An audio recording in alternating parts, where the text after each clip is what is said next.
नमस्कार, मी कीर्ती गायकवाड. स्वागत आहे आपलं आय न्यूज 28 मध्ये.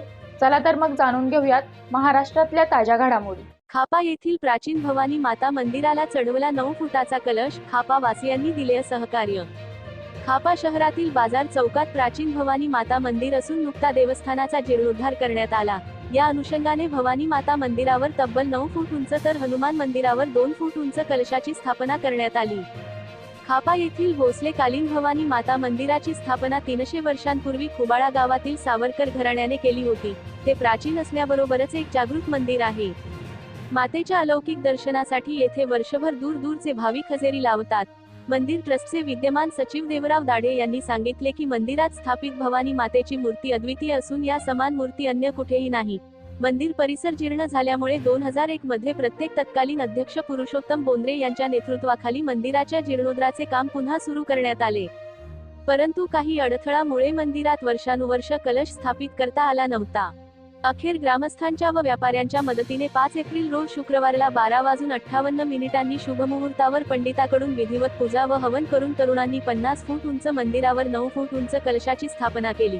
या सोहळ्याचे निमित्ताने आकर्षण विद्युत घोषणाने मंदिर सजविण्यात आले होते. यावेळी सदर मंदिर परिसरात भाविकांनी मोठी गर्दी केली होती. कलश स्थापनेनंतर लगेच महाआरती करून महाप्रसाद वितरण करण्यात आले. सायंकाळी मंदिर व्यवस्थानातर्फे ग्रामस्थांच्या सहकार्याने आयोजित महाप्रसादाचा असंख्य भाविकांनी लाभ घेतला.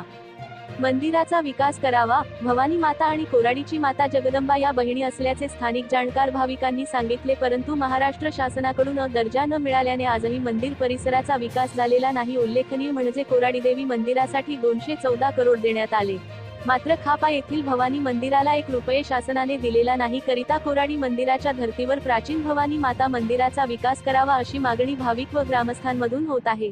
सावनेर रिपोर्टर पुरुषोत्तम नागपूरकर ची रिपोर्ट.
निर्माण